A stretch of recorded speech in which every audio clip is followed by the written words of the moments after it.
Ya, Assalamualaikum warahmatullahi wabarakatuh.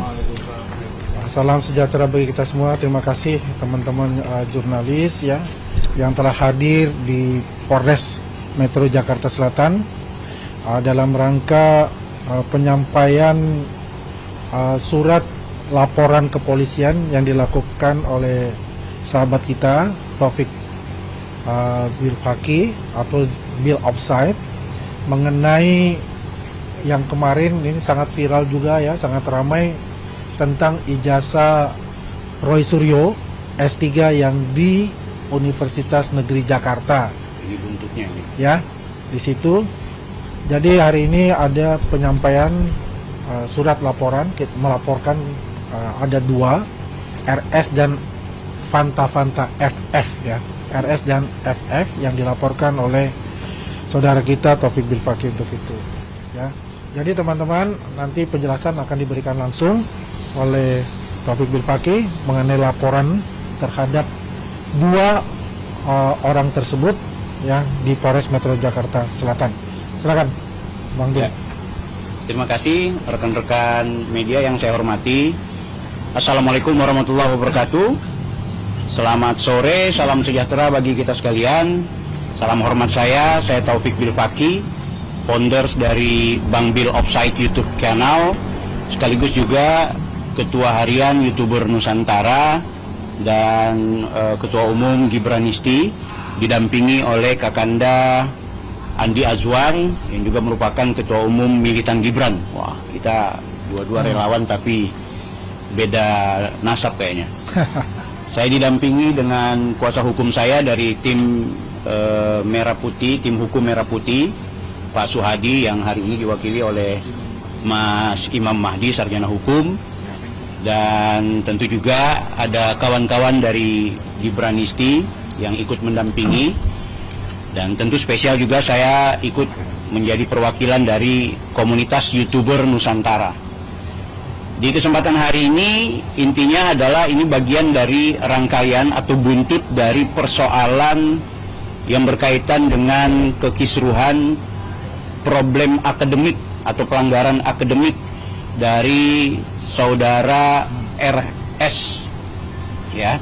Dan kemarin kita tahu bersama, saya dan juga ada salah satu alumni dari Universitas Negeri Jakarta ya, program doktoral yaitu Dr. Richard. Hari ini kami sempat kemudian melakukan audiensi dengan pihak UNJ untuk mempertanyakan keabsahan dari seorang yang bernama RS. Ya, ini karena bahasanya di laporan-laporan pakai inisial gitu, walaupun kalian semua sudah tahu. Saya pertegas bahwa rangkaian kami melaporkan yang bersangkutan tentu bukan dalam konteks melaporkan ijazah palsu. Itu nggak ada hubungannya dengan hal tersebut. Namun, memang ini rangkaian. Kenapa saya bilang rangkaian? Karena sejujurnya pasca saudara RS melakukan pertemuan dengan pihak kampus UNJ, tiba-tiba saja beliau memperlihatkan sudah memiliki dokumen ijazah asli dan juga mendapatkan amanah dari pihak kampus UNJ sebagai ya dalam tanda kutip juru bicara, jadi humas dari UNJ untuk mengklarifikasi terkait beliau punya urusan program doktor. Kawan-kawan, yang kita laporkan ya, sebelum bicara objek dari apa yang menjadi kami laporkan ini, objek perkaranya, ingat ya bahwa saudara RS ini menantang publik, ya, menantang publik dengan mengatakan silahkan menguji ini ijazah S1 saya, ya, ini ijazah S2 saya, tapi giliran S3 ini ijazah apa, ini S3 saya gitu. Tapi ternyata ketika kita lihat yang S1 dan S2 landscape, yang S1-nya apa, S3-nya justru potret. Itu yang kemudian ketika dia mengatakan silakan diuji, ya itu kami atas nama publik tertantang.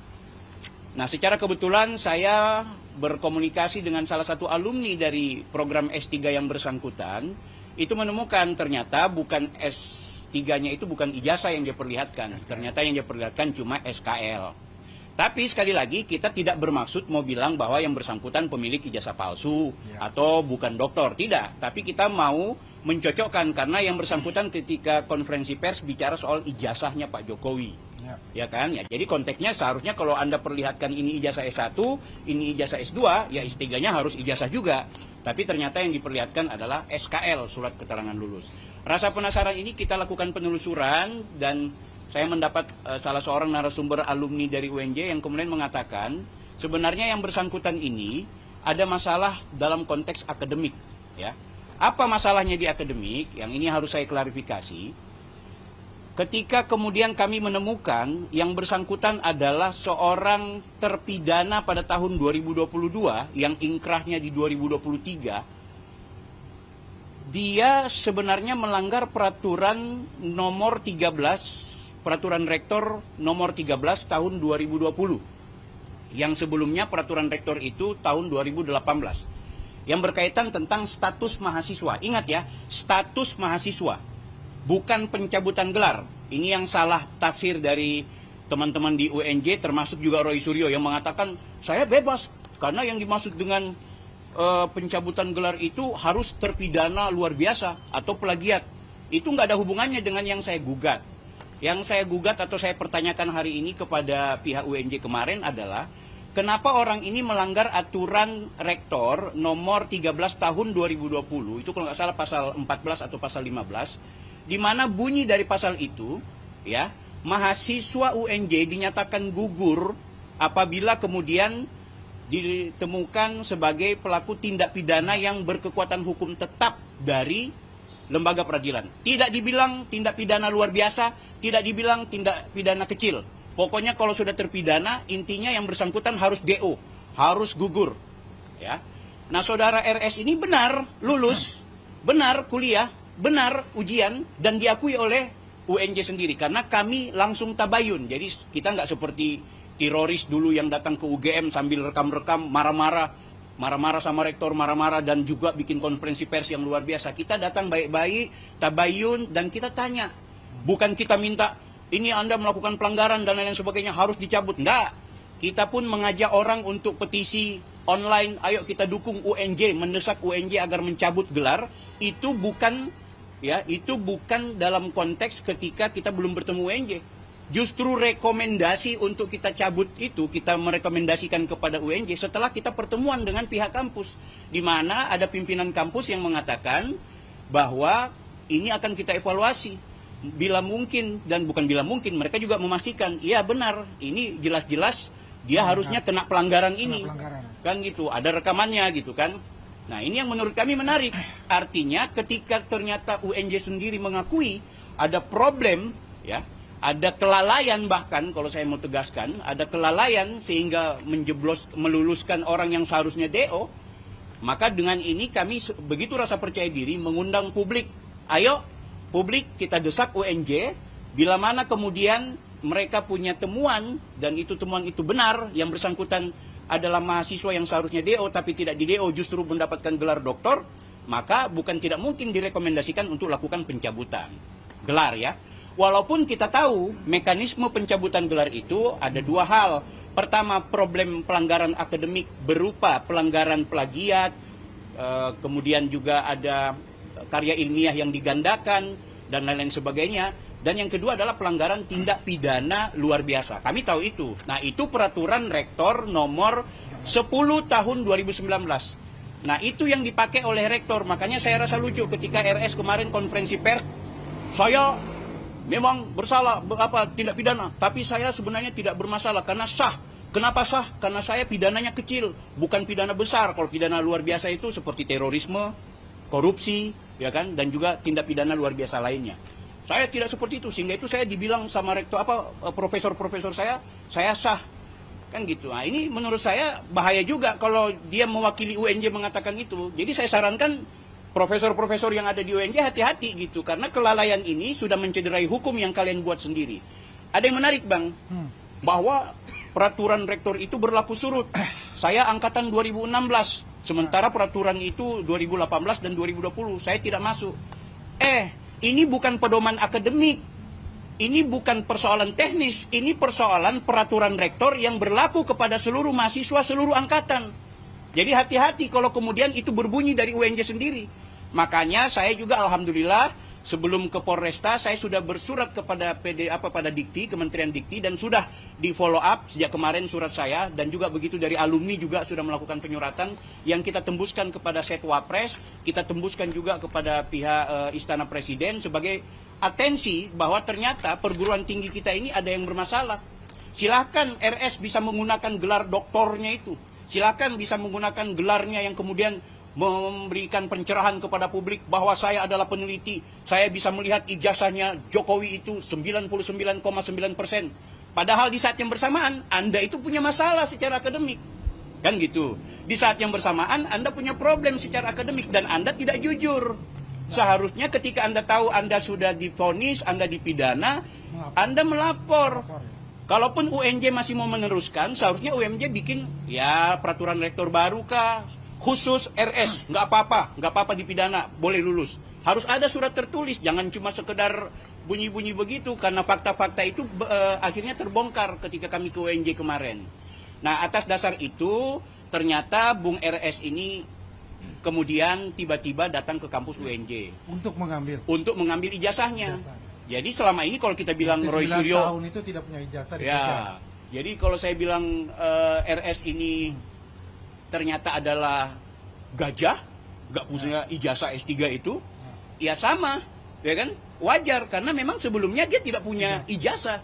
Ingat ya, waktu kami ke UNJ, pihak UNJ itu bilang dia tidak kita berikan ijazah karena satu, dia punya masalah secara administrasi, dia tidak memberikan disertasi, ya, kemudian dia juga bahkan tidak diwisuda. Makanya saya rasa lucu ketika dia kemarin konferensi pers, dia bilang saya diwisuda. Kemudian saya punya foto-foto ya, semalam dia bikin video khusus, ini foto-foto saya wisuda. Makanya ini antara UNJ-nya salah ngomong, kalau saya salah dengar enggak, karena saya punya rekaman gitu. Tapi saya menghormati asas privasi orang gitu, jadi kita nggak mungkin publikasi. Tapi tiba masa, sekali lagi tiba masa akan saya perlihatkan semua. Apalagi Mr. RS ini mengancam-ngancam saya, ya bahkan dia memfitnah saya, yang ini kemudian buntutnya akhirnya saya jadikan laporan. Nah Bang Andi, selain itu saya mau informasikan juga bahwa ada salah satu pendukung RS ini yang menantang saya debat di YouTube, tapi dia nantangnya bertemu, saya nggak masalah ditantang, emang kita nggak tahu bicara. Cuma maksudnya gini, ada pernyataan-pernyataan yang menurut saya itu sudah di luar batas kewajaran kita. Saya sih sebenarnya mau mengajak diskusi lebih sehat di ruang publik, kita bicara baik-baik di tengah masyarakat supaya jangan sampai ada kalimat-kalimat yang tidak senonoh. Nah atas dasar itulah saya membawa bukti kepada Polres Metro Jakarta Selatan untuk memberikan temuan-temuan saya, baik RS yang sudah melakukan tindak pidana yang memfitnah saya, ya nanti dipertanggungjawabkanlah, ada undang-undang ITE dan juga KUHP yang harus diselesaikan. Dan juga demikian dengan inisial FF pendukungnya RS, ya harus bertanggung jawab. Saya pikir itu. Ya. Saya tidak pernah kemudian bicara soal ijazahnya palsu dan lain sebagainya. Ini buntut juga dari konferensi pers beliau kemarin yang ya banyak kejanggalan. Itu banyak temuan-temuan setelah dia memperlihatkan ijazahnya gitu kan. Apalagi dia mengatakan kalau nggak salah dia mendapatkan dia wisuda, tapi tanggal setelah wisudanya tanggal ujiannya itu berbeda gitu. Ini yang menurutku agak-agak menarik gitu. Walaupun mungkin itu ada apalah ya, slip of tongue atau gimana, tapi itulah pentingnya kemudian berhati-hati dalam berbicara. Tapi bagi saya, Bang Andi dan teman-teman sekalian, intinya kita akan tetap meminta pertanggungjawaban dari UNJ untuk membuat klarifikasi resmi. Tidak boleh lewat yang bersangkutan, ya, apalagi tidak mau tahu tentang masalah hukum. Kalau tidak, saya sekali lagi tegaskan bahwa ini tidak hanya berhenti dalam konteks penelusuran kita di kampus, tapi penelusuran kita bahkan sampai ke kementerian dan pihak-pihak berwenang selanjutnya. Jadi tunggu saja, bukan cuma ini, ada kejutan-kejutan yang pastinya Mr. RS akan mendapatkannya. Saya tunggu laporan beliau juga, saya tunggu tantangan-tantangan dari beliau yang mencoba untuk sedikit menyudutkan saya, apalagi memperagakan hal-hal yang menurut saya mencerminkan sebagai orang yang tidak tepat dalam berbicara di ruang publik. Saya pastikan kalau beliau siap, maka saya akan katakan saya jauh lebih siap. Kalau beliau mengatakan untuk A, saya akan ke B. Kalau beliau sampai ke Z, saya akan cari abjad yang nggak ada, yang akan saya ikuti terus. Saya pastikan demikian. Itu Bang Andi, informasi. Ya, terima kasih Bang Bill ya. Jadi penjelasan dari Bang Bill ya mengenai apa alasannya dan motivasinya untuk melaporkan hal ini adalah adanya suatu pembelajaran yang baik kepada masyarakat juga. Jadi tidak boleh semena-mena dalam hal ini, apalagi dikatakan ada institusi pendidikan yang mencetak para pemimpin-pemimpin masa depan ini dicederai oleh hal seperti yang dilakukan ini. Makanya kita juga apa yang dikatakan Mabel tadi menunggu jawaban resmi dari Universitas Negeri Jakarta mengenai carut marut kisru ini, mengenai status yang dikatakan S3-nya saudara RS itu. Kita perlu untuk ada suatu jawaban terbuka karena ini juga kita sudah memberikan suatu laporan dikatakan Bang Bill sampai ke Seknek ke presiden dan wakil presiden untuk itu. Jadi segeralah dari pihak Universitas Negeri Jakarta untuk memberikan jawaban resmi terhadap carut marut masalah S3 saudara RS tersebut. Kami tunggu segera dan masyarakat Indonesia juga melihat ini menunggu juga berita ini karena kaitannya ini sangat luar biasa terkait pula yang dikatakan gajah itu nggak ada ijazah yang selalu didengung-dengungkan dan selalu diglorifikasikan. Baik, saya rasa teman-teman kalau ada pertanyaan silakan dan nanti bisa dijawab. Terkait pelaporan ini, apakah lebih merujuk pada pencemaran nama baik dari Bang Bill sendiri atau keabsahan dari ijazahnya Mas Rosuryo atau melaporkan regulasi dari UNJ? Ya, ini saya bilang soal ijazah dan soal UNJ ini adalah buntut. Tapi bukan perkara itu yang kemudian kita laporkan ke pihak kepolisian. Yang kami laporkan ini adalah gara-gara dia mengklarifikasi soal UNJ-nya, semakin kita temukan banyak hal yang janggal, termasuk juga dari pernyataan-pernyataan beliau yang entah itu kepleset, dan aku juga melihat kadang-kadang bukan cuma kepleset, ini ada mens rea-nya gitu. Apalagi dia menuduh saya, dia memfitnah saya, memfitnah dia. Kan gitu, dia menuduh saya menuduh dia, ijazahnya palsu, paham nggak ini? Jadi itu salah satu, di antara lainnya juga ada kalimat-kalimat yang menurut saya itu delik untuk kemudian mencemarkan nama baik saya, kehormatan saya, itu sangat-sangat terlihat gitu. Jadi kaitannya soal pencemaran nama baik, penghinaan, kehormatan, harga diri saya yang kemudian ada glorifikasi dari yang bersangkutan sehingga membuat orang-orang itu menilai saya ini adalah pemfitnah, saya ini pembohong, penyebar hoaks. Nah ini saya nggak terima, kan gitu. Kalau orang nanya, ya lo juga kan mempersoalkan ijazahnya dia, apa hubungannya?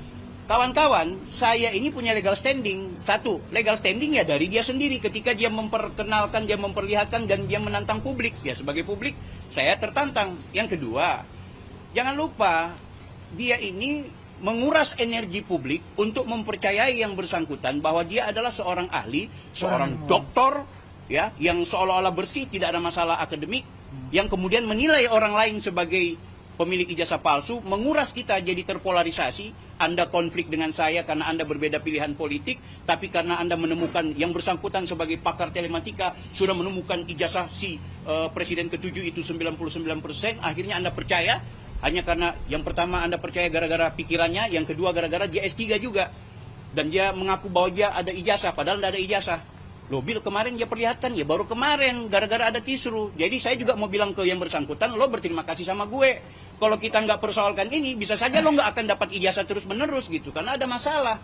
Dan mungkin saja lembaga yang di sana nampaknya sedikit kewalahan, akhirnya mau nggak mau, ya sudahlah, ambil aja ijazahnya, nggak perlu yang hal-hal administrasi lainnya. Ya kita nggak tahu ya gitu, karena itu juga harus kita minta pernyataan secara jujur dari pihak lembaga. Jadi soal itu, Friend. Dari pihak lembaga kira-kira lebih spesifik ke bagian akademika atau ke rektorat atau ya lebih tentu kepada dari kita langsung ke rektor gitu kan, walaupun cikinya itu ke direktur pasca sarjana ya kan. Kemudian kita sudah menyurat meminta klarifikasi, bahkan kita melampirkan petisi masyarakat Indonesia yang mendukung bahkan mendesak kepada UNJ untuk cabut gelarnya. Soal dicabut atau tidak karena alasan hukum atau apa itu urusan berikut, tapi bagaimana dengan catatan sejarah? Jadi aku mau kasih tahu sama kawan-kawan ya, ini ada dua. Kalau dicabut, maka tentu yang bersangkutan akan melakukan ya gugatan, ya terserah, itu urusan dia gitu. Tapi kalau tidak dicabut, ya bisa saja ada yang dicopot jabatannya karena dianggap kelalaian kah, dianggap tidak profesional kah, tidak mengelola kampus dengan baik kah, karena ketahuan juga ada masalahnya kah, atau jangan-jangan ada kong kali kong kah, karena ini mahasiswa favorit yang harus kemudian diloloskan. Apalagi yang bersangkutan mengatakan saya berterima kasih kepada seseorang yang bernamanya Ubed apa itu yang juga membantu. Ya, ini kan petinggi juga yang ada di UNJ. Wah, Ya, bahaya juga. Salah satu dosen. Iya gitu, dosen. Ubaidillah. Ya, Badrun. Jadi, Ubaidillah Gitu. Badrun ya. Gitu Jadi kalau kita lihat sudah jelas, sudah clear ya. Ya. Ini ada mungkin ya, ini dugaan ada maladministrasi. Ya.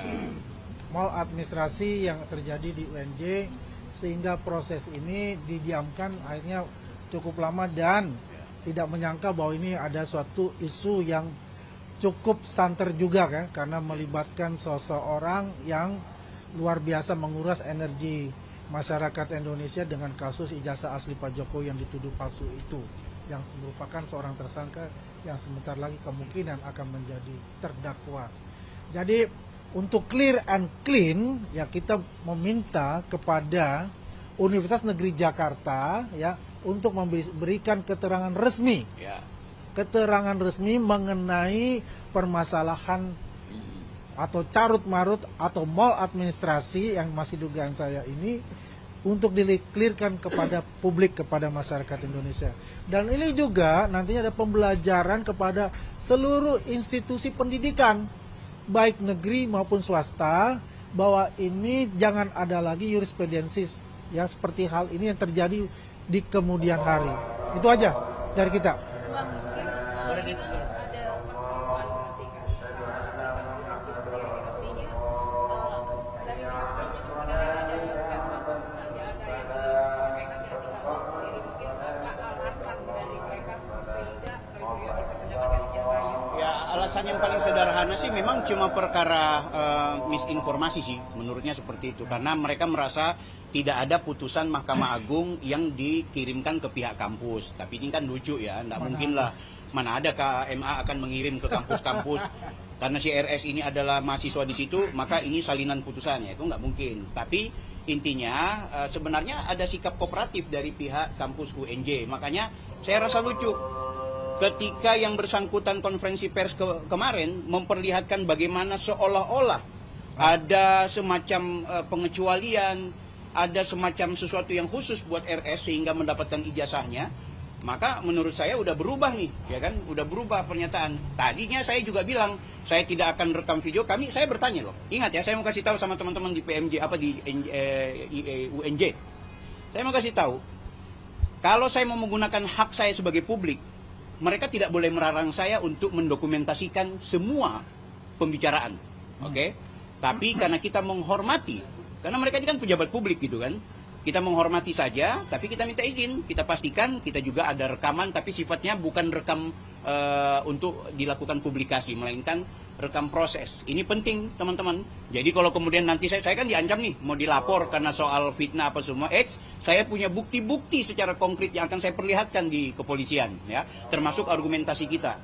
Jadi intinya itu pihak UNJ memastikan bahwa ini hanya soal karena kita juga ada tidak mengetahui seluruh, bahkan ada salah satu petinggi bilang gini, saya baru tahu kalau yang bersangkutan ini adalah alumni UNJ, kan gitu, berarti tidak terkenal amat gitu kan, cuma karena ribut-ributnya aja gitu. Jadi ya kalau saya mau bilang kecolongan juga ada gitu, cuma kan tidak mungkin tidak bertanggung jawab, harus bertanggung jawab secara kelembagaan. Makanya kami minta, kalau misalnya karena beliau itu sudah semester akhir, sudah seminar, maka ada pengecualian, ini aturannya dan ini keputusan rektornya, sehingga itu beliau tidak kena pasal yang berkaitan dengan tindak pidana itu. Harus ada dong berita acara ke apa, nggak boleh cuma sekedar nggak apa-apalah karena ini pelanggaran terhadap lembaga pendidikan gitu. Nah teman-teman yang sekarang lagi kuliah di UNJ, alumni UNJ, bahkan mungkin sivitas akademika UNJ harus mengkritisi ini.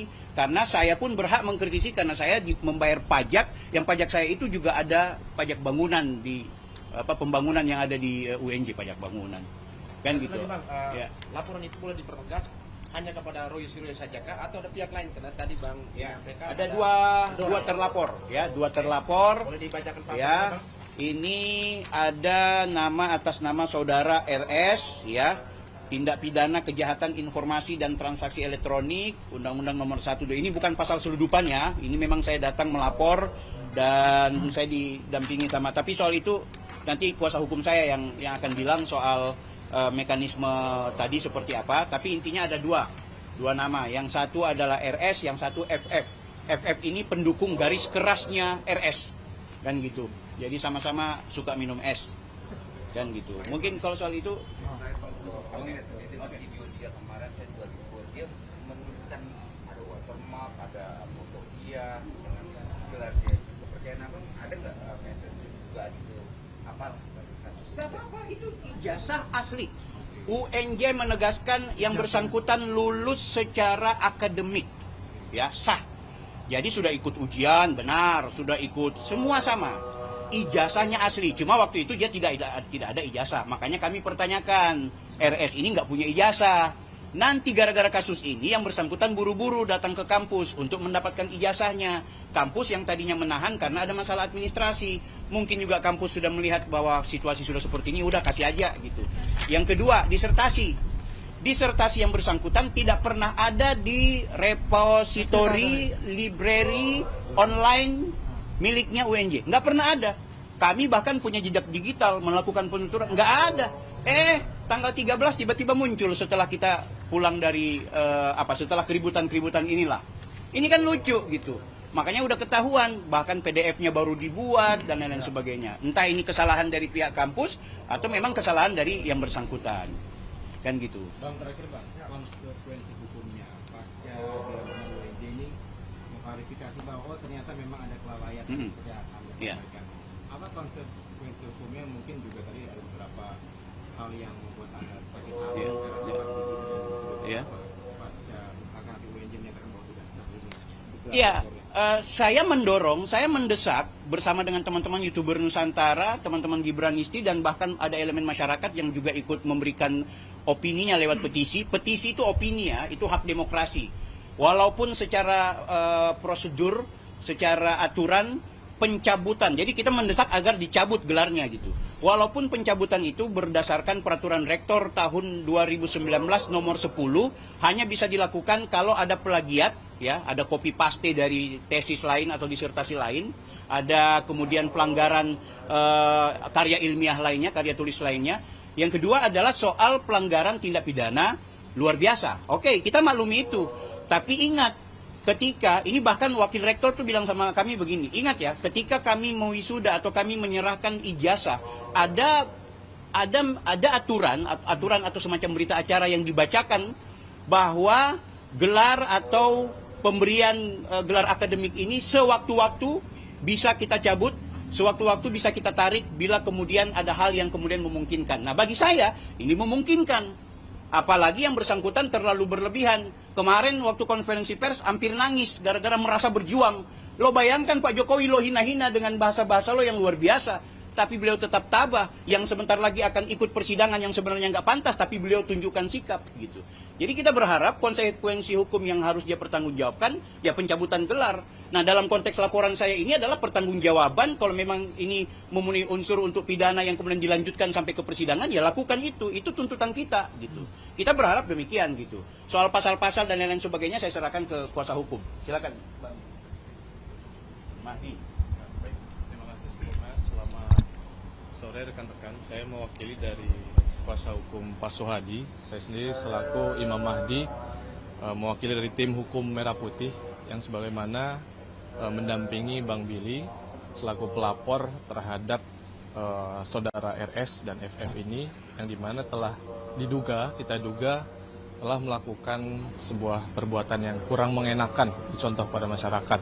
Ya, harapannya ini bisa menjadi pembelajaran bagi seluruh masyarakat Indonesia bahwa berbijaklah dalam berdemokrasi, berbijaklah terhadap seseorang, hak seseorang, siapapun itu. Jadi kita pasrahkan semuanya kepada pihak penyidik, khususnya kepolisian Polres Jakarta Selatan. Mungkin itu, Bang Billy. Terima kasih sebelumnya. Cukup. Oke, cukup ya. Ya, terima kasih ya teman-teman, para jurnalis, ya, sahabat-sahabat semua yang telah hadir, yang meliput proses pelaporan dari Taufik Bilhaki, ya sahabat kita, ke Polres Metro Jakarta Selatan. Untuk perkembangan selanjutnya kita keep in touch ya, dan kita akan report, kita akan update ya, dan kita tetap melakukan hal ini untuk mencari kebenaran, ya bukan pembenaran, dan kita tunggu dari Universitas Negeri Jakarta tentang masalah ini dikelirkan secara resmi dari pihak UNJ. Terima kasih dari saya, dari teman-teman semua. Terima kasih. Assalamualaikum warahmatullahi wabarakatuh. Terima kasih kawan-kawan. Subscribe, share, like, and comment. Subscribe, share, like, and comment. Subscribe, share, like, and comment. Subscribe, share, like, and comment. Subscribe, share, like, and comment.